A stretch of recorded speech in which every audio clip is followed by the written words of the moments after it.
muito utilizado para proteger em relação a conexões de entrada. Quer dizer, aquilo que vem lá da internet tentar acessar aqui no teu computador, que nós chamamos de conexões de entrada. E ele é muito útil para te proteger em relação a isso. Vamos à leitura. Verifica informações provenientes da internet ou de uma rede e as bloqueia ou permite que cheguem ao seu computador dependendo das configurações. Então, dependendo das configurações, o firewall ora bloqueia ou ora permite o tráfego desses dados em relação às conexões de entrada. Perfeito, mas ele também pode ser usado para a situação contrária. Ele também pode ser usado para bloquear ou permitir conexões de saída. Quer dizer, aquilo que sai do teu computador para a rede ou que sai do teu computador para a internet. Então ele serve tanto para conexões de entrada como também para conexões de saída. Vamos à leitura então. Também pode ajudar a impedir o computador de enviar informações, dados ou atividades mal intencionadas para outros computadores. Então ele pode impedir tráfego não autorizado de entrada, mas também pode impedir e bloquear tráfego não autorizado de saída. Serve para as duas historinhas, ok? Bem, à medida que tu vai utilizando o firewall do Windows, e agora especificamente o firewall do Windows, ele vem previamente configurado. Quer dizer, esse firewall do Windows, ele tem uma configuração padrão recomendada pela Microsoft. E a configuração padrão do firewall do Windows para as conexões de entrada diz assim: bloquear todas as conexões a programas que não estejam na lista de programas permitidos. Isso quer dizer que o firewall, a princípio, em relação às conexões de entrada, está bloqueando todas as conexões e permitindo algumas. Como assim, professor? Bloqueando todas as conexões e permitindo algumas. Observa, ele vem pré-configurado para bloquear conexões de entrada. Agora, existem exceções que tu monta, de repente, lá uma lista de programas permitidos, ou tu vai abrindo portas de comunicação e vai permitindo o tráfego de entrada. Então a ideia dele, a princípio, é bloquear todas as conexões de entrada e permitir algumas. Por isso que nós dizemos em prova, se a questão falar sobre configurações recomendadas pela Microsoft em relação ao firewall do Windows, ela recomenda o que ela já configura por padrão. E para as conexões de entrada, repetindo, o padrão é bloquear todas as conexões a programas que não estejam na lista de programas permitidos. Isso para as conexões de entrada. Agora, o padrão para as conexões de saída é diferente, claro. Professor, mas onde é que a gente enxerga esses padrões? Quando tu entra lá no firewall do teu Windows, aqui diz várias dicas importantes. Ajuda a proteger o seu computador com o firewall do Windows. Tá, mas aqui tem várias configurações que podem ser feitas. Eu posso deixar, por exemplo, o firewall conectado ou desconectado. Aqui, ó, deixei desconectado para a rede de casa ou no trabalho, para as redes particulares. E para redes públicas eu deixei conectado. Tu pode fazer isso, tu pode alterar as configurações do firewall dependendo da conexão de rede que ele identificar. Para cada conexão, tu pode ter configurações diferentes do firewall. Outra coisa, em relação ao padrão, se a gente for perceber aqui embaixo, olha lá o que está escrito para as conexões de entrada. Bloquear todas as conexões a programas que não estejam na lista de programas permitidos.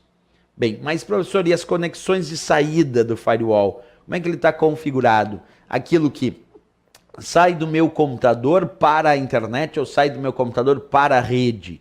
Bem, para as conexões de saída, o firewall está pré-configurado de maneira diferente. Observa, por padrão as conexões de saída são permitidas, a menos que correspondam a uma regra que as bloqueie.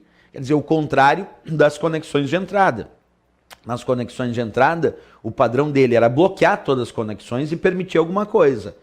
Nas conexões de saída do firewall, o padrão dele é permitir e bloquear alguma coisa. Percebe? Por padrão, as conexões de saída são permitidas. É o contrário das conexões de entrada, que por padrão são bloqueadas, a menos que corresponda a uma regra que as bloqueie. Então, tu pode pensar que as conexões de saída, o padrão é permitir e bloquear alguma coisa. Nas conexões de entrada, tu pode pensar que ele bloqueia tudo e permite alguma coisa. Então, é inverso aí o padrão do firewall do Windows para as conexões de entrada, se comparado, claro, às conexões de saída, certo? Bem, resumo da obra, ele pode ser usado para bloquear conexões entre computadores de uma rede interna com uma rede externa, mas também pode ser usado para bloquear conexões entre computadores de uma rede interna. Tu imagina que na minha empresa eu tenho um firewall e esse firewall está como uma proteção, uma barreira de proteção para os computadores do departamento financeiro em relação ao restante da rede interna dessa empresa.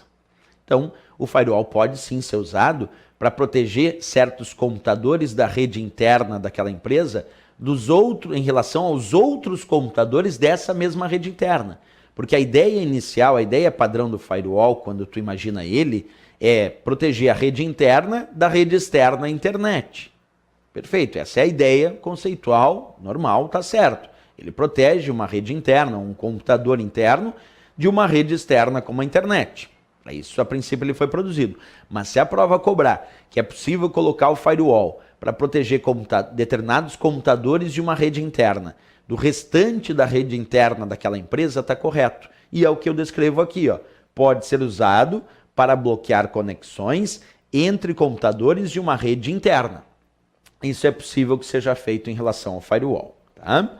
Outro ponto, quando a gente fala do firewall do Windows, o firewall do Windows é software. Então eu entrei aqui no meu firewall e consigo observar que o firewall do Windows é software. Mas, professor, existe firewall hardware? Existe. Aqui eu estou mostrando um exemplo. Ó. Tem empresas corporativas que adquirem equipamentos chamados de firewall. Então, embora o firewall do Windows é software, porque é programa de computador, sendo que o Windows também é software, então o firewall do Windows é software. Mas, vou repetir, se eu simplesmente cito firewall, não estou dizendo que é o firewall do Windows, ele pode aparecer como hardware também. Então ele pode ser um equipamento. Esse aqui é um equipamento, é parte física, é palpável, é hardware. E esse equipamento é chamado de firewall. E por que ele é usado, esse firewall hardware? Quando eu quero um nível de segurança maior do que aquele obtido com o firewall do Windows, que é simplesmente software. Então, quando eu tenho um firewall hardware, ele oferece para aquela rede um nível de proteção maior, principalmente se a gente pegar redes internas de corporações. Eu quero proteger a rede interna daquela corporação, daquela instituição, daquela empresa, de uma rede externa como a internet. Só que eu quero um nível de proteção, um nível de segurança maior do que aquele nível de segurança que o firewall do Windows pode me oferecer. Então eu adquiro um equipamento chamado firewall, e já que é um equipamento, é parte física, eu vou chamar de hardware.